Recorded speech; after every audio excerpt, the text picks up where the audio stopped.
Just a fact check. This is a lie. We all lived it. And those of us who wanted to see the schools open for our children know exactly who's to blame. And she is very high on that list.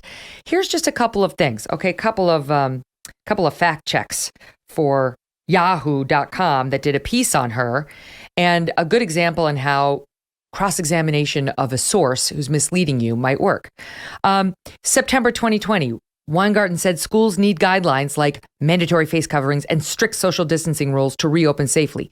If community spread is too high, as it is in Missouri and Mississippi, if you don't have the infrastructure of testing, if you don't have the safeguards that prevent the spread of viruses in the school, we believe that you cannot reopen in person. Okay. No one can prevent the spread of viruses, period. Right? So she's basically saying they cannot reopen, period. January 2021, she said, along with the New York State United Teachers President, joint statement, New York must return to remote learning. We have a moral duty to follow the science on reopening. That's why New York schools should immediately go to remote learning, she goes on.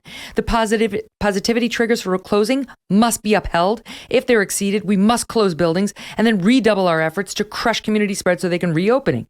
She goes on and on, lobbying the CDC to tighten their policy on school reopenings. She thought they were too liberal, managing to include an opt-out for schools in high transmission areas. Time and time again, Cheryl, she was on the side of closing the schools, making them go remote.